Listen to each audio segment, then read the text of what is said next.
तो hello friends, आज के इस वीडियो में हम आपको बताने वाले हैं कक्षा 10 का गणित का सभी सूत्र शुरू से लास्ट तक मैं आप लोगों को टोटल का टोटल फार्मूला मैं आप लोगों को इस वीडियो में बताने वाला हूं। एनसीईआरटी न्यू पैटर्न पर आधारित मैं आप लोगों को सारे का सारे फार्मूला इस वीडियो में डिस्कशन करने वाला हूं। तो चलिए बिना देरी के हुए इस वीडियो को शुरुआत करते हैं। बट उससे पहले यदि आप हमारे चैनल को सब्सक्राइब नहीं किए हैं तो चैनल को सब्सक्राइब कर लें और साथ में बेल आइकन को दबाना ना भूलें। तो चलिए शुरुआत करते हैं। तो फ्रेंड्स ध्यान दीजिएगा, चैप्टर 1 में जो फार्मूला है वो है, चैप्टर का नाम है वास्तविक संख्या। उसमें पहला चैप्टर का जो फार्मूला बनता है यूक्लिड विभाजन एल्गोरिथम का, जिसमें यूक्लिड विभाजन एल्गोरिथम जब कहा जाता है तो a बराबर बी क्यू प्लस आर होता है। अब ये होता क्या है मैं आप लोगों को पूरा डिटेल्स में बताता हूँ, ध्यान से समझिएगा।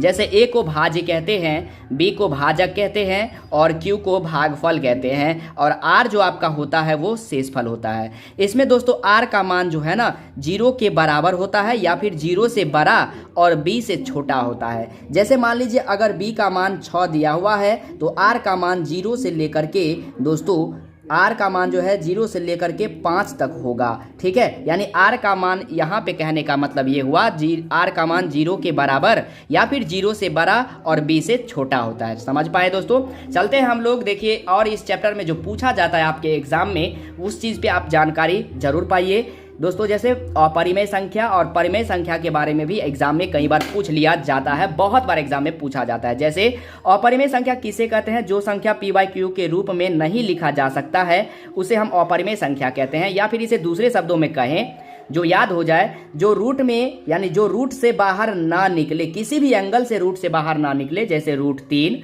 इसका कोई भी वर्गमूल नहीं होता है, √3 ही रहेगा। जैसे 3 √5, √7, √11, √19, √21, यानी बहुत सारा हो सकता है। या फिर पाई को भी हम लोग अपरिमेय संख्या कहते हैं। सेम इसका देखिए, परिमेय संख्या क्या होता है? जिसे हम p बाई क्यू के रूप में लिख सकते हैं उसे परिमेय संख्या कहते हैं, और जिसको p बाई क्यू के रूप में नहीं लिख सकते हैं उसे अपरिमेय संख्या कहते हैं। इसका भी दूसरा शब्दों में आप कह सकते हैं जो रूट से बाहर निकले यानी रूट में किसी भी एंगल में ना बचे उसे हम लोग परिमेय संख्या कहते हैं। उसमें रूट नहीं होना चाहिए या फिर जो रूट में ना हो। जैसे में देखिए -4, -3, -5, 3, 6/7, 8/9, √4। जैसे √4 तो लिखे लेकिन ये रूट में रहेगा नहीं क्योंकि √4 का वर्गमूल 2 होता है, या 22/7।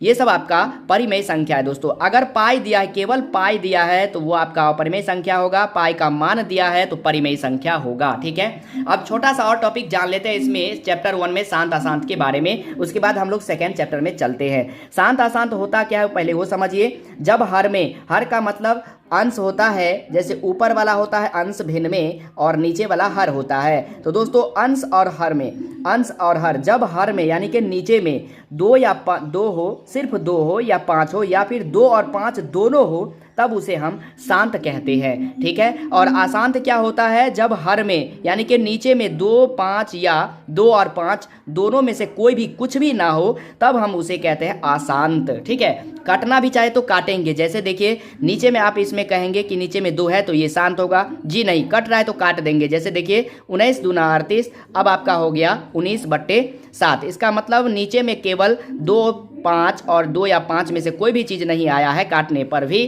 तब ये आपका अशांत होगा। जैसे 9/7 क्या होगा? अशांत होगा। अब यहाँ देखिए 1/8, तो आप क्या कहेंगे? सर इसमें 2 या 5 या फिर 2, 5 में से कोई नहीं है, इसका मतलब ये भी अशांत है। जी नहीं, इसको तोड़िए। हम 2 का क्यू करते हैं तो 1/2 के पावर 3 आता है, यानी 2 तो आया, सिर्फ 2 आया तब आपका ये शांत है।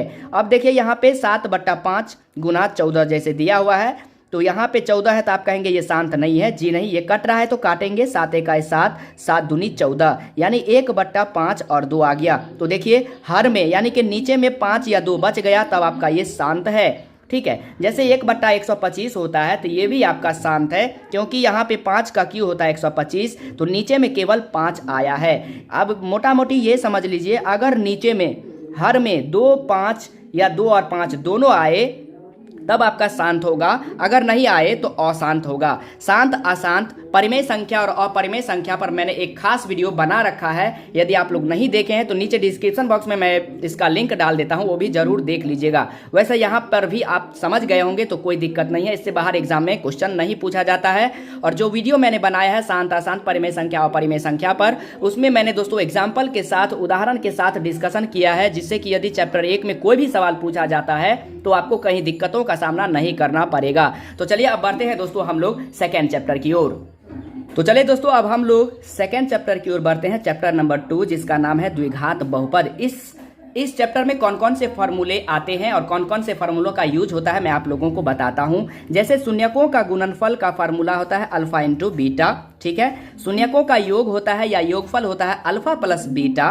तो यहाँ पे देखिए अल्फा प्लस बीटा का फॉर्मूला होता है minus B by A, alpha into beta का फॉर्मूला होता है सी बाई ए। आप यहाँ भी कह सकते हैं शून्यकों का गुणनफल अगर आपको पूछा जाए या तो आप अल्फा इंटू बीटा लिखिए या फिर लिखिए सी बाई ए, ठीक है। शून्यकों का योग या योगफल में आप कह सकते हैं अल्फा प्लस बीटा, या फिर यहाँ पे भी आप कह सकते हैं माइनस बी बाई ए। ये फार्मूला आपका हो गया। और द्विघात बहुपद का जो स्टैंडर्ड फॉर्म होता है, व्यापक रूप जिसे कहते हैं, मानक रूप जिसे कहते हैं, वो ये होता है a x square plus b x plus c, जहां पे a does not equal to zero, यानी ए का मान कुछ भी आ सकता है लेकिन जीरो को छोड़ करके। अब ऐसा क्यों होगा, तो देखिए अगर ए का मान हम जीरो लेते हैं तो यहाँ पे x square plus b x plus c रहता है, तो ये जीरो को किसी से गुना करते हैं तो वो जीरो बच जाता है, मतलब कुछ नहीं, तो केवल आपको इसमें बी एक्स प्लस सी बच जाएगा। तो ये द्विघात बहुपद नहीं है, क्योंकि द्विघात बहुपद के लिए पावर में कम से कम ये होना चाहिए, इसलिए इस कहने का ये मतलब है दोस्तों, ठीक है। यानी ए का मान जीरो को छोड़ करके कुछ भी हो सकता है।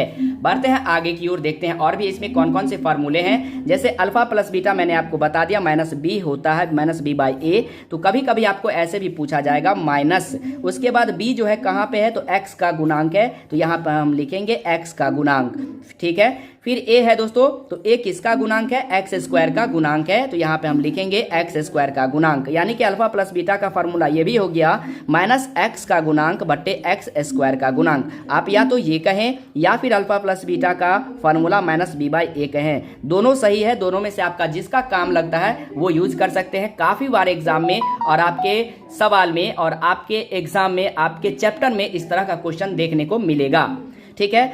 इसी तरह से अल्फा इंटू बीटा बराबर सी बाई फॉर्मूला सी बाई ए होता है। ये सी है क्या, तो अचर पद, ठीक है। और ए क्या है, तो एक्स स्क्वायर का गुणांक है। यहाँ देखिए एक्स स्क्वायर का गुणांक है ए, और सी क्या है, तो अचर पद है। अचर पद का मतलब केवल संख्या होगा, इसके साथ एक्स वाई जेड कुछ नहीं रहेगा, ठीक है। बढ़ते हैं आगे की ओर। जैसे त्रिघात बहुपद में देखिए, त्रिघात बहुपद का स्टैंडर्ड फॉर्म ये होता है, या फिर व्यापक रूप ये होता है, या मानक रूप ये होता है, जहां पे a does not equal to zero, जैसे मैंने आपको द्विघात बहुपद में बताया। अगर ये ए जीरो हो जाएगा तो इसका कोई मतलब नहीं, ये द्विघात बहुपद हो जाएगा, ठीक है दोस्तों। तो इसीलिए ए का मान जीरो को छोड़ करके बाकी कुछ भी हो सकता है।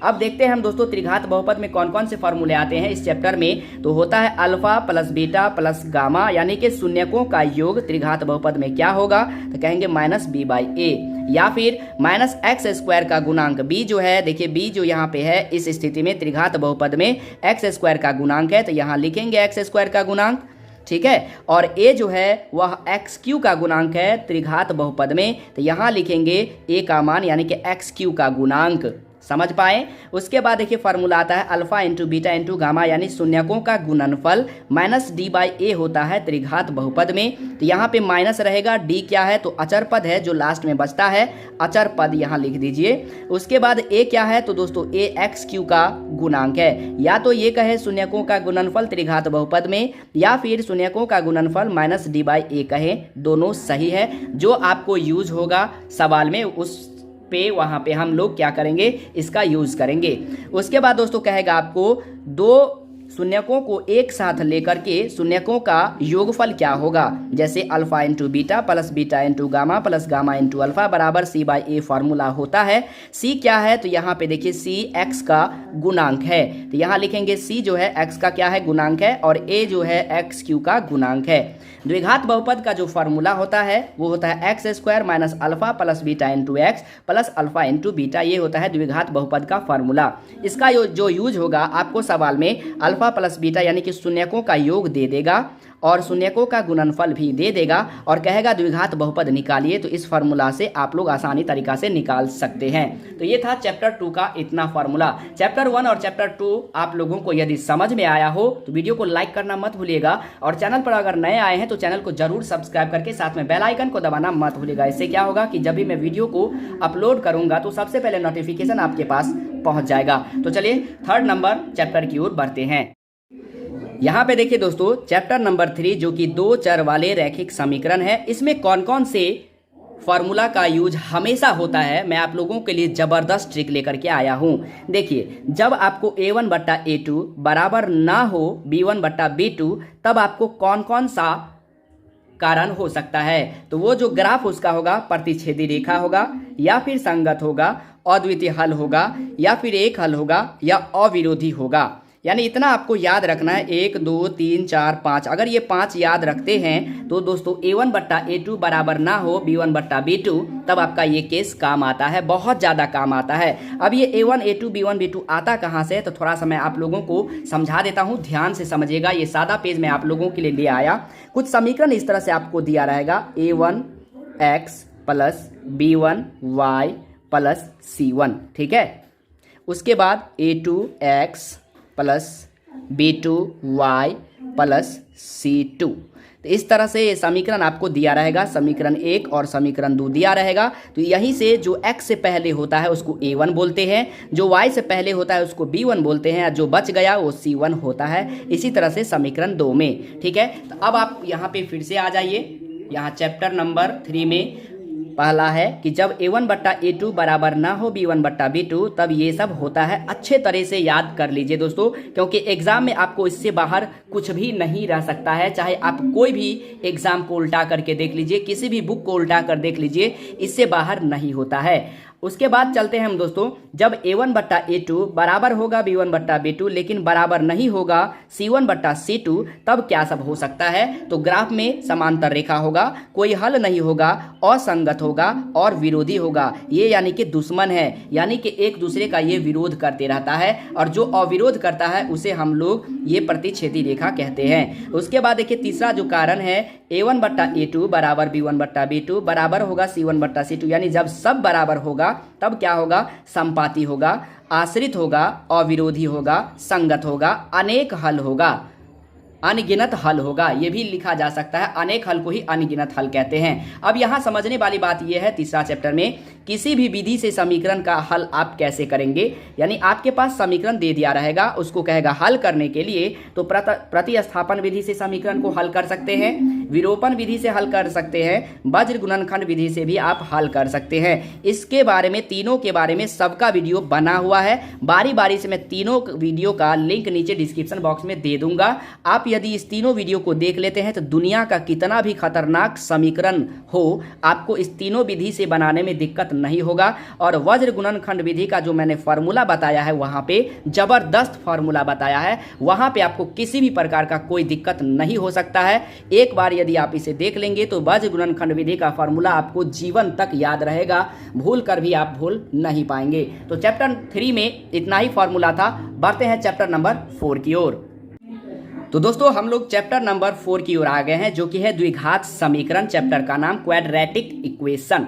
तो इसमें हम लोग पढ़ेंगे डी का फार्मूला होता है, पहले डी को समझ लेते हैं। डी होता क्या है, डी को विविक्तर कहा जाता है या फिर विवेचक कहा जाता है, इंग्लिश में इसे डिस्क्रिमिनांट्स बोलते हैं। यानी आपको एग्जाम में सवाल में पूछा जाता है कि विविक्तर ज्ञात करे या विवेचक ज्ञात करे, तब इसका फार्मूला होता क्या है, b² - 4ac। ये कहाँ से आता है, द्विघात समीकरण है, तो आपको ये द्विघात समीकरण का व्यापक रूप होता है, स्टैंडर्ड फॉर्म होता है ax² + bx + c, जहाँ पे a does not equal to 0। ये मैंने आपको बता रखा है चैप्टर 1 में ही, ठीक है।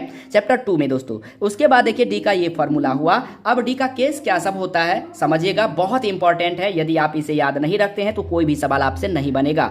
जब डी बराबर 0 हो तो मूल वास्तविक और समान होगा। अब ये होता क्या है, केवल आपको ये याद रख लेना है कि जब डी का मान 0 आता है तब क्या होता है। जब डी का मान 0 होता है तो मूल वास्तविक और समान होता है, ये हमेशा के लिए आपको याद रखना है दोस्तों। उसके बाद जब डी का मान जो है 0 से बड़ा बड़ा होगा, 0 से बड़ा। बड़ा का मतलब ये हुआ 2 3 4 5 6 7, 0.9, 0.87, यानी 0 से बड़ा होगा तो मूल वास्तविक और असमान होगा। अब यहाँ पे दोस्तों ये ट्रिक समझिए, बड़ा छोटा कब पता चलेगा, जिधर ये घुमा रहेगा ना वो बड़ा होता है। डी के तरफ घुमा है, इसका मतलब डी जो है 0 से बड़ा है। एक और चीज है इसको समझने का, जिधर नोक होता है ना उधर छोट होता है, तो ये नोक है 0 के तरफ, इसका मतलब 0 छोटा है किससे, तो डी से छोटा है। ठीक है, ऐसा मैंने इसलिए यहाँ पे बताया क्योंकि बहुत बार आप लोगों को यहाँ पे कंफ्यूजन होगा, लेकिन आप लोगों को डरना नहीं है। अब आप ये ट्रिक याद रखते हैं तो आपको कभी दिक्कतों का सामना नहीं करना पड़ेगा।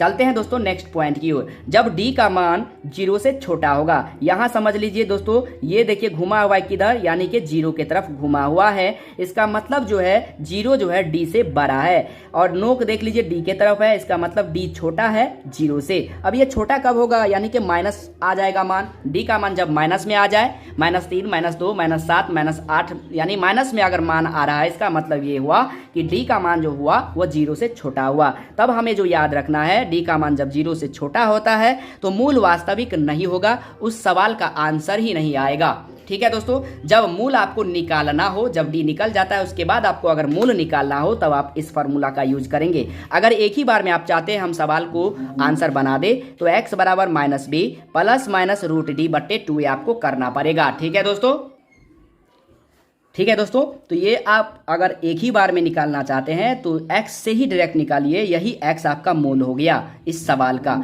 जब x बराबर -b + -√d/2a, आपको ये केवल याद रखना है। बनता कैसे है, यदि आपको समझ में आ रहा है तो ठीक है, नहीं तो दोस्तों मैं चैप्टर 4 का पूरा वीडियो खत्म कर दिया है, आप लोग नहीं देखे हैं तो नीचे डिस्क्रिप्शन बॉक्स में चैप्टर 4 का सारा लिंक मैं आप लोगों को नीचे डिस्क्रिप्शन बॉक्स में डाल देता हूं। केवल एक वीडियो में मैंने 4.1 को खत्म किया है, दूसरी वीडियो मैंने 4.2 को खत्म किया है और तीसरी वीडियो में मैंने 4.3 को खत्म कर दिया है। और बहुत जल्द मैं आप लोगों के लिए 4.4 लेकर के आने वाला हूं। तो यदि दोस्तों आप लोग नहीं देखे हैं तो उसका लिंक मैं नीचे डिस्क्रिप्शन बॉक्स में डाल दूंगा, जरूर देख लीजिएगा। ठीक है, अगर आप चाहते हैं कि इस मूल को हम अलग अलग निकालें तो आपको अलग अल्फा बराबर -b + √d/2a होगा, बीटा बराबर -b -√d/2a होगा। ठीक है, इस तरह से आप अलग अलग दो मूल निकाल सकते हैं, क्योंकि द्विघात समीकरण है तो 2 मूल जरूर निकलेगा, त्रिघात समीकरण अगर होगा तो 3 मूल निकलेगा,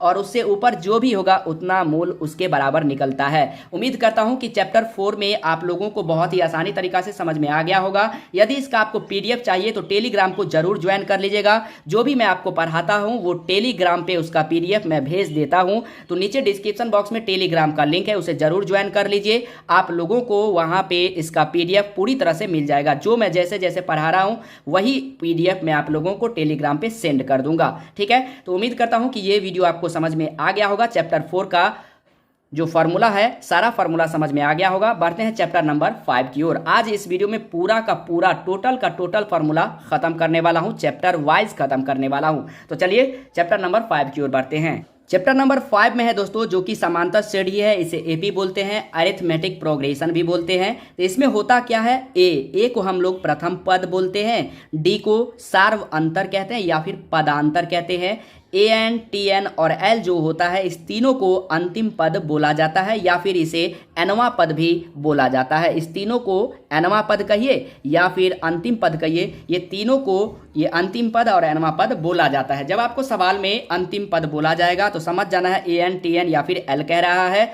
nवां पद अगर कहे तो भी समझना है या तो AN कह रहा है या TN या फिर L कह रहा है। ठीक है दोस्तों, अब इसका फॉर्मूला होता क्या है वो आप समझ लीजिए। इसका फॉर्मूला होता है, अब इसका फार्मूला होता क्या है वो समझ लीजिए दोस्तों। अंतिम पद का या फिर nवां पद का फार्मूला होता है a + n-1 × d। ठीक है, यहाँ पे n क्या है तो प्राकृतिक संख्या है, जिसे प्राकृतिक संख्या किसे कहते हैं, गिनती की संख्या को, 1 2 3 4 5 6 7 8। ठीक है, ये n का मान हुआ, nवां पद ही इसे कहा जाता है। अब यहाँ d का अलग फार्मूला होता है अगला पद माइनस पिछला पद। जैसे मान लीजिए आपको इस तरह से दिया रहेगा 1 2 3 4 डॉट डॉट अगर दिया रहेगा, अगर ये पद एपी में है तब इसमें आपको डी निकालने के लिए अगर कहेगा तब कहेंगे अगला पद, यानी 1 का अगला 2 हुआ और 2 का पिछला 1 हुआ। इस तरह से आप लोग निकाल सकते हैं कहीं से भी। जैसे 3 से स्टार्ट अगर करते हैं तो 3 का अगला हो गया 4 और 3 3 का अगला हो गया 4 और 4 का पिछला हो गया 3। ठीक है, तो देखिए यहाँ पे 1 आ गया, यानी डी जो निकाल रहे हैं ना आपका मान बराबर आएगा। तो ये आपका फॉर्मूला होता है डी जो सार्वंतर है, सार्वंतर का फॉर्मूला अगला पद माइनस पिछला पद होता है। उसके बाद दोस्तों इसमें पूछा जाता है जैसे n पदों का योग, समझ लीजिए n पदों का योग होता है Sn, और Sn का जो फॉर्मूला होता है वो 2 फॉर्मूला होता है, एक होता है n/2 into 2a plus n-1 into D, और एक फार्मूला होता है n/2 into a plus an। अब ये फार्मूला कब यूज करना है और ये फार्मूला कब यूज करना है, तो समझ लीजिए ये फार्मूला तब आपको यूज करना है n पदों का योग जब आपको अंतिम पद और प्रथम पद दिया हो, और ये फार्मूला तब यूज करेंगे जब ये पद आपको नहीं दिया हो। समझ गए? उम्मीद करता हूं चैप्टर 5 भी आपको समझ में आ गया होगा। अगर आपको पीडीएफ चाहिए तो जरूर नीचे डिस्क्रिप्शन बॉक्स में जाना है, टेलीग्राम का लिंक ज्वाइन कर लेना है। वीडियो पसंद आए तो इसे ज्यादा से ज्यादा अपने दोस्तों के साथ शेयर कर दीजिएगा, व्हाट्सएप ग्रुप में जहां शेयर करना हो कर दीजिएगा। ठीक है, बढ़ते हैं 6 नंबर चैप्टर की ओर। अब यहाँ देखिए दोस्तों, चैप्टर नंबर 6 जो कि त्रिभुज है, इसमें ज्यादा फॉर्मूला होता नहीं है, बस इसका सोल्यूशन सिद्ध करने वाला ज्यादा रहता है। तो जो भी फॉर्मूला होता है मैं आपको बता देता हूं। जैसे 2 त्रिभुज दिया रहेगा, अगर कहेगा 2 त्रिभुज समरूप है तब उसका क्षेत्रफल क्या होगा, जब मान लीजिए कि ABC त्रिभुज ABC और समरूप, ये जो साइन सही का आप देख रहे हैं ना, ये समरूप का निशान है, इस समरूप का, और त्रिभुज DEF, 2 त्रिभुज अगर समरूप है तो इसका क्षेत्रफल क्या होगा, त्रिभुज ABC का क्षेत्रफल बट्टे में त्रिभुज DEF का क्षेत्रफल बराबर AB का स्क्वायर बट्टे DE का स्क्वायर बराबर BC का स्क्वायर बट्टे EF का स्क्वायर बराबर AC का स्क्वायर बट्टे DF का स्क्वायर। ये फॉर्मूला होता है जब समरूप रहता है 2 त्रिभुज और उसका क्षेत्रफल कहा जाता है। ठीक है, उसमें दोस्तों पाइथागोरस प्रमेय का यूज ये होता है, समझ लीजिए पाइथागोरस प्रमेय का उसमें यूज होता है उस चैप्टर में, और सिद्ध भी किया जाता है। इस पर मैंने ऑलरेडी वीडियो बना रखा है। कर्ण बराबर फॉर्मूला लंब स्क्वायर प्लस आधार स्क्वायर। अब ये क्या होता है, मान लीजिए कि ABC एक समकोण त्रिभुज है जिसका कोण B 90 डिग्री है, B को समकोण बोलते हैं, तब उस स्थिति में AC यहाँ जो हो गया ये हो गया आपका कर्ण, ठीक है, और AB हो गया आपका लंब और BC हो गया आधार। यहाँ पे मैंने लिख दिया है, देखिए कर्ण का स्क्वायर यानी कि AC का स्क्वायर बराबर लंब का स्क्वायर यानी कि AB का स्क्वायर हो गया लंब, ठीक है, और आधार का स्क्वायर यानी कि BC का स्क्वायर। ये हो गया आपका पाइथागोरस प्रमेय। ठीक है दोस्तों, थेल्स प्रमेय में क्या होता है वो समझिए। थेल्स प्रमेय होता है जैसे ABC एक त्रिभुज है और DE जो है BC के समांतर अगर दिया रहता है, उस स्थिति में थेल्स प्रमेय होता है AD यानी कि ये AD बट्टा BD बराबर AE बट्टा EC, ये होता है आपका थेल्स प्रमेय। ठीक है दोस्तों, तो उम्मीद करता हूं कि आप लोगों को 6 नंबर चैप्टर भी समझ में आ गया होगा। लाइक जरूर कीजिएगा और कमेंट करके बताइएगा कि अब मैं नेक्स्ट वीडियो में आप लोगों के लिए साइंस, मैथ या इंग्लिश, ग्रामर कोई भी चीज़ क्यों ना हो, किस टॉपिक पे वीडियो लेकर के आऊँ, क्योंकि जो स्टूडेंट मुझे कमेंट करके बताते हैं कि सर इस टॉपिक पे वीडियो लेकर के आइए, मैं तुरंत उसका कमेंट को पढ़ता हूं और उसके कमेंट को पूरा करता हूं। चलिए बढ़ते हैं 7 नंबर चैप्टर की ओर। तो दोस्तों हम आ गए हैं चैप्टर नंबर 7 की ओर, जिसका नाम है निर्देशांक ज्यामिति। ये चैप्टर बहुत ही इंपॉर्टेंट चैप्टर है, यहाँ से बहुत सारे सवाल डायरेक्ट फार्मूला पे बनता है, तो बारीकी से देखिएगा। चतुर्थांश, अब ये चतुर्थांश होता क्या है, मान लीजिए कि x अक्ष और y अक्ष एक दूसरे को O बिंदु पर काटता है तो 4 पार्ट में बट जाता है, इसी घटना को हम लोग चतुर्थांश कहते हैं। चतुर्थांश किसे कहते हैं, x अक्ष और y अक्ष किसी निश्चित बिंदु पर या O बिंदु पर प्रतिच्छेद करता है तो 4 पार्ट में बट जाता है, इसी घटना को हम लोग चतुर्थांश कहते हैं। पहले पार्ट में होता है प्लस प्लस और दूसरे पार्ट में होता है माइनस प्लस, यानी कि पहले x बना लेंगे उसके बाद y बना लेंगे। y प्लस में होता है ऊपर की ओर, नीचे वाला माइनस में होता है। x होता है बाएं तरफ होता है माइनस की ओर, माइनस होता है, और दाहिने तरफ होता है प्लस, ठीक है, x का मान।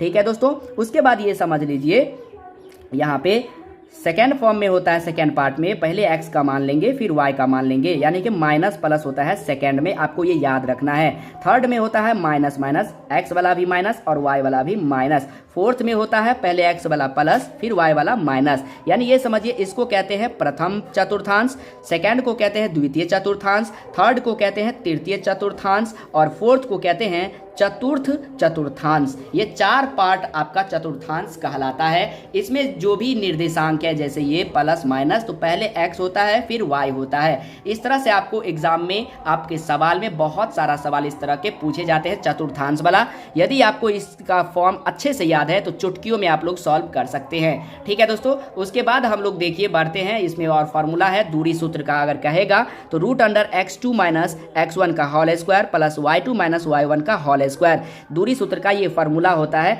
इसे आप चेंज भी कर सकते हैं, जैसे √x1 माइनस x1 का whole square plus y1 minus y2 का होल स्क्वायर, ये फार्मूला दूरी सूत्र का होता है। या फिर ऐसे भी होता है, आप कर सकते हैं। अगर आपको मूल बिंदु दिया रहेगा तब कहेगा दूरी सूत्र बताइए क्या होगा, मूल बिंदु का दूरी सूत्र क्या होगा, तो कहेंगे √x² प्लस y², यानी कि पहले x होता है बाद में आपका y होता है, तो x² प्लस y²। मूल बिंदु का निर्देशांक पूछेगा तो आपको हमेशा कहना है 0 0। अगर सवाल में मूल बिंदु का जिक्र नहीं किया गया है, 0 0 दिया हुआ है, उस स्थिति में आपको समझ जाना है कि अगर 0 0 है इसका मतलब इस सवाल में मूल बिंदु है। ठीक है दोस्तों, मूल बिंदु का निर्देशांक हमेशा के लिए 0 0 होता है और उसका जो दूरी होता है वो होता है √x² प्लस y²। उसके बाद देखिए विभाजन सूत्र पूछा जाता है दोस्तों, विभाजन सूत्र में होता है अंतः विभाजन सूत्र पूछा जाता है। तो ये देख लीजिए, मान लीजिए एक रेखा है, इसको m1 और m2 अनुपात में विभाजित करता है। a का निर्देशांक x1 y1 है और b का निर्देशांक x2 y2 है। इस स्थिति में कहेगा आपको कि p जो है a और b को m1 और m2 अनुपात में विभाजित करता है, तो x के लिए क्या फार्मूला होगा और y के लिए क्या फार्मूला होगा, तो मैंने यहाँ लिख दिया है।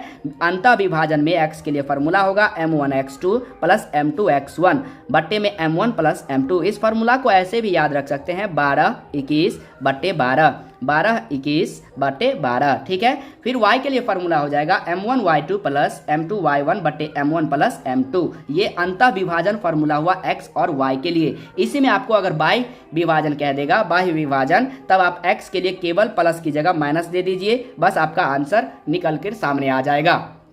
यहाँ से बहुत सारे सवाल जो है डायरेक्ट फार्मूला से पूछे जाते हैं, अच्छा से याद कर लीजिएगा।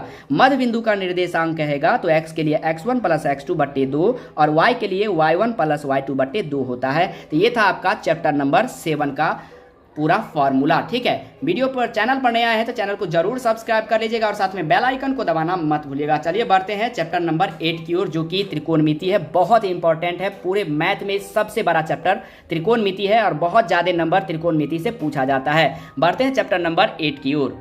दोस्तों उससे पहले चैप्टर नंबर 8 में जाने से पहले छोटा सा फार्मूला और भी है, जैसे त्रिभुज के केंद्रक का निर्देशांक पूछेगा तो x के लिए फार्मूला होगा x1 plus x2 plus x3 बट्टे में 3 और y के लिए y1 plus y2 plus y3 बट्टे में 3। जब त्रिभुज के केंद्रक का निर्देशांक पूछेगा तब ये फार्मूला लगाना है, डायरेक्ट फार्मूला पे सवाल बन जाएगा। एक और फार्मूला है त्रिभुज का क्षेत्रफल, जब आपको 3 निर्देशांक दिया रहेगा तो फार्मूला होगा 1/2 x1 into y2 minus y3 plus x2 into y3 minus y1 plus x3 into y1 minus y2। ये त्रिभुज का क्षेत्रफल हुआ। इसके आप ट्रिक के साथ याद क्या रख सकते हैं, 123 231 312, ये अपना बनाया गया फॉर्मूला है दोस्तों।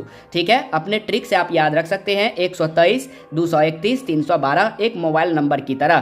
त्रिभुज के क्षेत्रफल में 1/2 रखना है और जो पहले होगा उसमें x देना है और बाद वाला 2 में y देना है, बीच में माइनस होना चाहिए। ऐसे आप सेटिंग कर लीजिए और सब में 123 231 312 बैठा दीजिए, आपका आंसर आ जाएगा, यानी कि आपका फॉर्मूला बन जाएगा। अगर आपको संरेखी लिखा हो सवाल में तब आपको यही फॉर्मूला लगाना है, केवल 1/2 हटा देना है और बराबर में 0 रखना है। अगर इतना का मान बराबर 0 आता है तो वो जो होगा उसका निर्देशांक संरेखी होगा, वरना नहीं होगा। ठीक है दोस्तों, फिर से समझिए, त्रिभुज का क्षेत्रफल जो है अगर सवाल में आपको संरेखी लिखा हुआ मिलता है उस स्थिति में आपको केवल 1/2 हटा देना है और पूरा का पूरा बैठाना है और बराबर में 0 रखना है। अगर इतना का मान 0 आ जाता है तो संरेखी है, वरना नहीं है। बस इतना फार्मूला है चैप्टर 7 में। अब हम लोग बढ़ते हैं चैप्टर नंबर 8 की ओर। तो दोस्तों फाइनली हम लोग आ गए हैं चैप्टर नंबर 8 की ओर, जो कि त्रिकोणमिति है और त्रिकोणमिति से बहुत सारे सवाल आपके एग्जाम में पूछे जाते हैं। पहले समझ लीजिए, ये ABC एक समकोण त्रिभुज, मान लीजिए ये जो त्रिभुज है आपका, ये आपका एक समकोण त्रिभुज है जिसमें ये जो कोण है वो आपका समकोण, जहां भी ये भी सिंबल दिखाई दे आपको समझ जाना है ये समकोण त्रिभुज है। ये जो खड़ा दिखाई दे रहा है ना, आपको इसको लंब समझना है। लंब को परपेंडिकुलर कहते हैं और कर्ण, ये जो बड़ा भुजा दिखाई दे रहा है ये आपका कर्ण है। कर्ण को हाइपोटेनस कहते हैं, जिसे H से डिनोट किया जाता है। और ये जो नीचे वाला है इसको आधार बोलते हैं, जिसे बेस बोला जाता है, यानी कि इसको B से डिनोट किया जाता है। तो आप लंब, कर्ण और आधार समझ गए और ये होता है एक समकोण। ठीक है, इस प्रकार से दोस्तों ये जो इसमें फार्मूला बनता है वो बनता है ये, जैसे साइन थीटा बराबर फार्मूला p/h यानी कि लंब बट्टा कर्ण होता है, कॉस थीटा होता है b/h, टैन थीटा होता है p/h, कॉट थीटा होता है b/p और कॉसेक थीटा होता है h/p, सेक थीटा होता है h/b। ये सारा फार्मूला होता है। इस तरह से आपको ये 6 फार्मूला आपको अच्छे से याद कर लेना है। इस पे मैं अलग से एक टॉपिक बनाऊंगा कि किस चैप्टर की फार्मूला को कैसे हम लोग याद करें।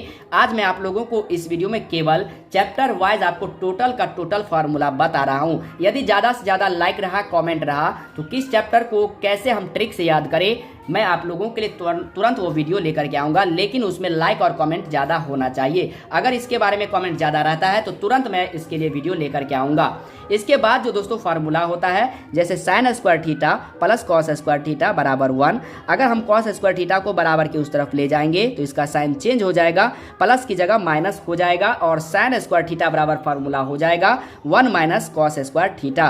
कॉस स्क्वायर थीटा बराबर हो जाएगा 1 माइनस साइन स्क्वायर थीटा। इसी तरह से दोस्तों cosec square theta minus cot square theta बराबर 1, कॉसेक स्क्वायर थीटा बराबर 1 प्लस कॉट स्क्वायर थीटा होगा। इसी तरह से कॉट स्क्वायर थीटा बराबर कॉसेक स्क्वायर थीटा माइनस 1 होगा। ठीक है, इसी प्रकार से दोस्तों यहाँ देखिए sec square theta minus tan square theta बराबर 1, सेक स्क्वायर थीटा बराबर 1 प्लस टैन स्क्वायर थीटा होगा, क्योंकि इसको बराबर के उस तरफ ले जाएंगे तो प्लस हो जाएगा, एक को इधर ले आएंगे तो माइनस हो जाएगा, तो आपका बराबर में टैन स्क्वायर थीटा बचेगा। यानी कि टैन स्क्वायर थीटा बराबर फार्मूला होगा सेक स्क्वायर थीटा माइनस 1 होगा। इसी तरह से देख लीजिए दोस्तों यहाँ और भी फार्मूला है, जैसे sine theta into cosec theta बराबर 1, साइन थीटा बराबर होगा कॉसेक थीटा को नीचे ले आएंगे, इंटू माने गुना, तो 1 बाय कॉसेक थीटा हो जाएगा। कॉसेक थीटा का फार्मूला होगा 1 बाय साइन थीटा। उसके बाद दोस्तों और भी फार्मूला है, जैसे cos theta into sec theta बराबर 1, कॉस थीटा बराबर होता है 1 बाय सेक थीटा और सेक थीटा बराबर हो जाएगा 1 बाय कॉस थीटा। और भी फार्मूला है दोस्तों, कुछ खास नहीं है, लेकिन मैं आप लोगों को जो फार्मूला बता रहा हूँ जो एग्जाम में यूज होता है, और इतना ही फार्मूला यदि आप लोग कर लेते हैं तो दोस्तों आपको एग्जाम में कहीं दिक्कतों का सामना नहीं करना पड़ेगा। Cot theta into tan theta बराबर 1 होता है, कॉट थीटा बराबर हो जाएगा 1 by tan theta, tan theta बराबर हो जाएगा 1 बाय कॉट थीटा। ये टोटल का टोटल फार्मूला हो गया त्रिकोणमिति का। अब हम लोग बढ़ते हैं त्रिकोणमिति में टेबल की ओर। त्रिकोणमिति का टेबल मैं आप लोगों को बताता हूँ, बेहद मैंने दोस्तों एक फास्ट तरीका से बताया है, उसे भी चलिए देख लेते हैं। तो दोस्तों यहाँ पे देखिए मैंने टेबल बना दिया है। अब आप लोगों को कैसे याद करना है वो उसका ट्रिक मैंने जबरदस्त ट्रिक बताया है, जो कि आपको स्क्रीन पे दिखाई दे रहा है। मैंने इसका एक खास वीडियो बनाया है कि टेबल ट्रिक त्रिकोणमिति का कैसे याद रखें। आप लोग चुटकियों में इसे याद कर सकते हैं, कहीं दिक्कतों का कोई सामना नहीं करना पड़ेगा, चुटकियों में आप लोग इसे याद कर सकते हैं। तो नीचे डिस्क्रिप्शन बॉक्स में टेबल सारणी को कैसे याद करें उस पर खास वीडियो बनाया है, जो कि मैं उसका लिंक नीचे डिस्क्रिप्शन बॉक्स में दे देता हूँ, उसे भी जरूर याद कर लीजिएगा। ठीक है, बढ़ते हैं। और भी दोस्त कुछ फार्मूला होता है त्रिकोणमिति में, ये 6 फार्मूला देखिए, जैसे साइन 90 माइनस थीटा बराबर कॉस थीटा होता है, कॉस 90 माइनस थीटा बराबर साइन थीटा होता है, टैन 90 माइनस थीटा बराबर कॉट थीटा होता है, कॉट 90 माइनस थीटा बराबर tan theta, cosec 90 minus theta बराबर सेक थीटा, सेक 90 माइनस थीटा बराबर कॉसेक थीटा होता है। यानी कि अदला बदली होता है दोस्तों। दोनों फार्मूला देख लीजिए अदला बदली में है, ये भी 2 फार्मूला अदला बदली में है और ये भी 2 फार्मूला अदला बदली में है। यानी कि कॉस 90 माइनस थीटा का रहा है तो समझ जाइए साइन में, साइन 90 माइनस थीटा का रहा है तो समझ जाइए कॉस में। यानी कि कॉस थीटा जाता है किस में दोस्तों, तो साइन थीटा में, साइन थीटा जाता है कॉस थीटा में, टैन थीटा जाता है कॉट में और कॉट जाता है टैन में। इसी तरह से कॉसेक जाता है सेक में और सेक जाता है कॉसेक में। ये हो गया दोस्तों त्रिकोणमिति का टोटल फार्मूला आप लोगों के लिए। वीडियो पसंद आए तो दबा के लाइक कीजिए और ज़्यादा से ज़्यादा कमेंट करके हमें ज़रूर बताइएगा और इसे ज़्यादा से ज़्यादा शेयर कीजिए, ताकि मैं आप लोगों के लिए ज़बरदस्त वीडियो लेकर के आऊँ। बढ़ते हैं चैप्टर नंबर 9 की ओर। चैप्टर नंबर 9 में जाने से पहले मैं आप लोगों को बता दूं दोस्तों कि चैप्टर नंबर जो है वह 9, 10 और 11 इस तीनों चैप्टर में कुछ खास फार्मूला का यूज नहीं होता है। बस 9 चैप्टर में आप त्रिकोणमिति का फार्मूला याद है तो आपको काम चल जाएगा। उसके बाद 10 चैप्टर जो होता है उसमें फार्मूला का ज़्यादा यूज नहीं होता है। बस मैं जो आप लोगों को चैप्टर नंबर 12 बताऊंगा, यदि आप इसे देख लेते हैं तो चैप्टर नंबर 10 आपका पूरा का पूरा कंप्लीट हो जाएगा। और 11 नंबर चैप्टर है कंस्ट्रक्शन, जो कि रचना है, उसमें फार्मूला का कोई यूज नहीं होता है। इसलिए मैंने 9, 10 और 11 का नहीं बताया है, ना डिस्कशन किया है। केवल आप लोग वृत्त से संबंधित क्षेत्रफल चैप्टर नंबर 12 देख लेते हैं तो चैप्टर नंबर 10 आपका कंप्लीट हो जाएगा। और त्रिकोणमिति कर लेते हैं तो 9 कंप्लीट हो जाएगा। 11 में कोई फार्मूला का यूज नहीं होता है। तो चलिए हम लोग चैप्टर नंबर 12 की ओर बढ़ते हैं फटाफट। चैप्टर नंबर 12 में जो फार्मूला आता है वृत्त का क्षेत्रफल जो कि पाई आर स्क्वायर होता है।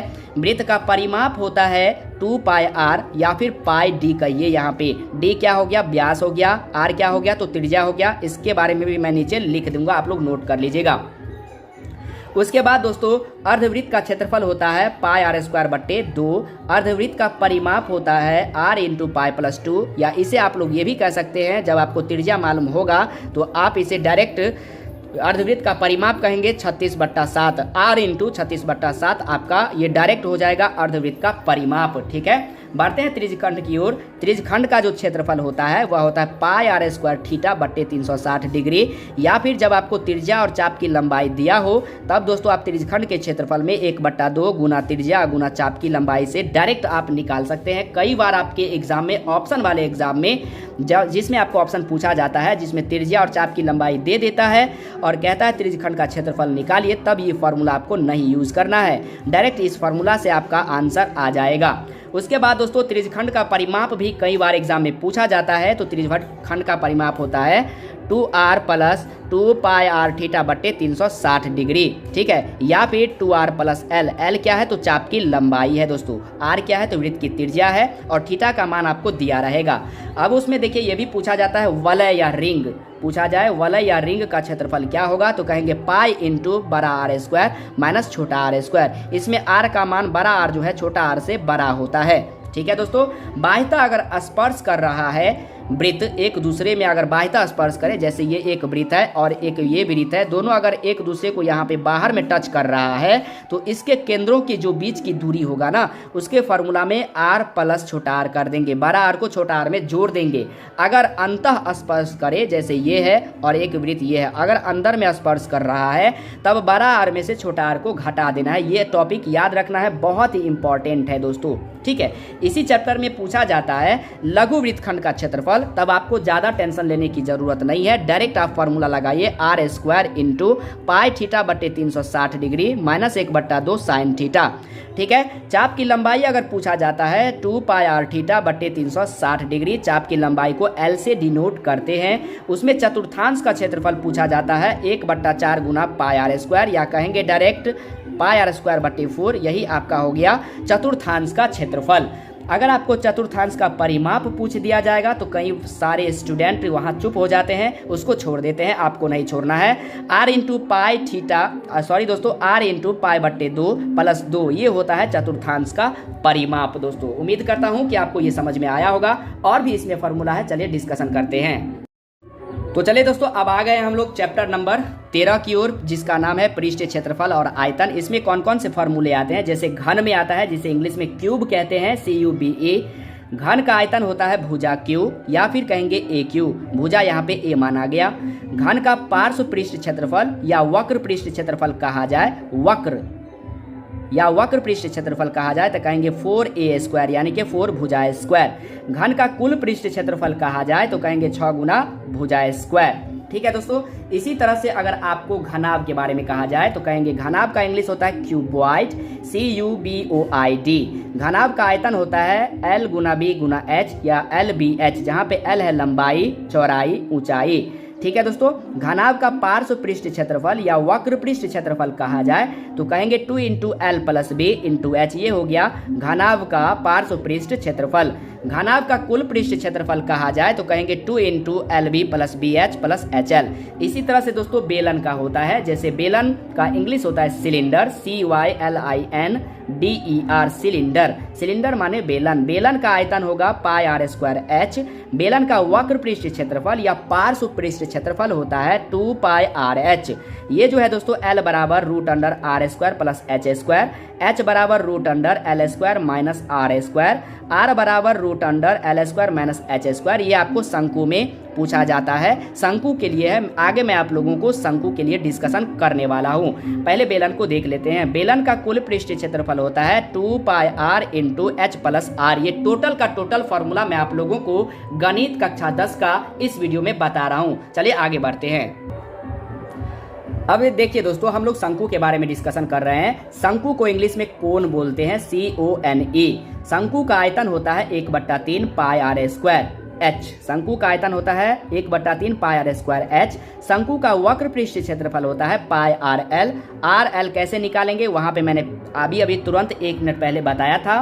शंकु का कुल पृष्ठ क्षेत्रफल होता है पाई R into L plus R। ठीक है, बढ़ते हैं गोला की तरफ। अब इसमें गोला भी पूछा जाता है दोस्तों। गोला जैसे इसे इंग्लिश में स्फीयर कहते हैं, SPHERE, स्फीयर माने गोला। गोला का आयतन होता है 4/3 पाई RQ। गोला का वक्र पृष्ठ क्षेत्रफल होता है 4 पाई R स्क्वायर। गोला का कुल पृष्ठ क्षेत्रफल या संपूर्ण पृष्ठ क्षेत्रफल भी 4 पाई R स्क्वायर होता है। वक्र पृष्ठ और कुल पृष्ठ गोला में दोनों सेम होता है। बढ़ते हैं अर्धगोला की ओर। अर्धगोला को इंग्लिश में कहते हैं हेमीस्फीयर, HEMISPHERE, हेमीस्फीयर माने अर्धगोला। अर्धगोला का आयतन 2/3 पाई RQ होता है। अर्धगोला का वक्र पृष्ठ क्षेत्रफल या पार्श्व पृष्ठ क्षेत्रफल 2 पाई R स्क्वायर होता है। वक्र पृष्ठ क्षेत्रफल को ही हम लोग पार्श्व पृष्ठ क्षेत्रफल कहते हैं। अर्धगोला का कुल पृष्ठ क्षेत्रफल होता है 3 पाई R स्क्वायर। अब यहाँ समझिए दोस्तों, R को त्रिज्या कहते हैं, R को त्रिज्या, H को ऊंचाई, पाई कहते हैं इसका, पाई का मान 22/7 या 3.14 होता है। L को तिर्यक ऊंचाई कहते हैं और A को भुजा कहते हैं। उम्मीद करता हूं कि चैप्टर नंबर 13 भी आपको बहुत ही शानदार तरीका से समझ में आ गया होगा। बढ़ते हैं चैप्टर नंबर 14 की ओर। दोस्तों चैप्टर नंबर 13 में कुछ और भी फॉर्मूला है। जैसे खोखले गोले का आयतन कहेगा तो कहेंगे 4/3 पाई इंटू बड़ा RQ माइनस छोटा RQ। ठीक है, बड़ा R का मान छोटा r से बड़ा होता है। खोखले अर्धगोले का आयतन पूछेगा तो 2/3 into pi into RQ minus छोटा RQ। खोखले बेलन का आयतन अगर पूछेगा तो कहेंगे पाई H इंटू बड़ा R स्क्वायर माइनस छोटा R स्क्वायर। ठीक है, ये खोखले बेलन का आयतन हुआ। अब शंकु के छिन्नक के बारे में समझते हैं। शंकु के छिन्नक को बाल्टी कहा जाता है। अगर बाल्टी भी पूछे तो आपको समझ जाना है शंकु का छिन्नक है। शंकु के छिन्नक का आयतन होता है पाई H/3 इंटू बड़ा R स्क्वायर प्लस छोटा R स्क्वायर प्लस बड़ा R इंटू छोटा R। शंकु के छिन्नक का वक्र पृष्ठ क्षेत्रफल होता है पाई L इंटू बड़ा R प्लस छोटा R। शंकु के छिन्नक का कुल पृष्ठ क्षेत्रफल अगर पूछा जाता है तो कहेंगे पाई छोटा R स्क्वायर प्लस पाई बड़ा R square plus pi into L plus pi L into R बड़ा R प्लस छोटा R। ये होता है शंकु के छिन्नक का कुल पृष्ठ क्षेत्रफल। अब देखिए सब में पाई है दोस्तों। पाई को अगर हम कॉमन ले लेते हैं तो लिखेंगे छोटा R स्क्वायर प्लस बड़ा R स्क्वायर प्लस उसके बाद हो जाएगा यहाँ पे L इंटू बड़ा R प्लस छोटा R। ठीक है, ये हो गया शंकु के छिन्नक का कुल पृष्ठ क्षेत्रफल। बड़ा R का मान छोटा R से बड़ा होता है। अब हम लोग बढ़ते हैं 14 नंबर चैप्टर की ओर। तो दोस्तों फाइनली हम लोग चले आए हैं 14 नंबर चैप्टर की ओर धीरे धीरे, चैप्टर नंबर 1 से, जिसका नाम है सांख्यिकी। इसमें माध्य 3 तरह से पूछा जाता है। जैसे प्रत्यक्ष विधि में सिग्मा fx बट्टे सिग्मा f होता है। ये सब क्या होता है सब के बारे में मैं नीचे बता रहा हूँ आप लोगों को। माध्य में कल्पित माध्य विधि पूछा जाता है जिसमें formula a plus sigma fd बट्टे सिग्मा f होता है। पग विचलन विधि पूछा जाता है माध्य निकालने के लिए a प्लस सिग्मा fu बट्टे सिग्मा f गुना h होता है। बहुलक का फॉर्मूला पूछा जाता है सांख्यिकी में। तो बहुलक का देखिए फॉर्मूला जो होता है वो होता है l plus f1 minus f0 बट्टे 2f1 minus f0 minus f2 गुना h। ये बहुलक का फॉर्मूला होता है। माध्यक का फॉर्मूला होता है दोस्तों l प्लस n बट्टे 2 माइनस cf बट्टे में f गुना h। और एक और फार्मूला होता है 3 माध्यक बराबर 2 माध्य, 3 माध्यक बराबर 2 माध्य प्लस बहुलक। या बहुलक का फार्मूला पूछा जाए तो कहेंगे 3 माध्यक माइनस 2 माध्य। बहुलक का अगर फार्मूला पूछा जाए दोस्तों तो इस तरह से लिखेंगे बहुलक बराबर 3 माध्यक, क्या लिखेंगे 3 माध्यक माइनस 2 माध्य। ये आपका बहुलक का फार्मूला होता है। और यहाँ से अगर आपको पूछा जाए सिर्फ 2 माध्य बराबर क्या होगा तो कहेंगे 3 माध्यक माइनस बहुलक। केवल आप ये भी याद रख सकते हैं, यहाँ से आपको 3 फार्मूला बन जाएगा। ठीक है दोस्तों, उसके बाद देखिए यहाँ वर्ग चिन्ह या मध्य बिंदु पूछा जाता है इस चैप्टर में। तो कहेंगे निम्न सीमा प्लस उच्च सीमा बट्टे 2। ठीक है, निम्न सीमा प्लस उच्च सीमा बट्टे 2। निम्न सीमा को लोअर लिमिट बोलते हैं और उच्च सीमा को अपर लिमिट बोलते हैं। यहाँ पे मैंने सारा चीज लिख दिया कि कौन क्या चीज है। L को निम्न सीमा, H को वर्ग अंतराल, F या F1 को बारंबारता बोलते हैं। CF जो आपने देखा होगा उसको संचयी बारंबारता कहते हैं। जहाँ पे आपने N देखा होगा वह प्रेक्षणों की संख्या होती है। F0 को बारंबारता के पहले कहते हैं, ठीक है। F2 को बारंबारता के बाद कहते हैं, यानी F0 बारंबारता के पहले की बारंबारता, F2 हो गया बारंबारता के बाद की बारंबारता।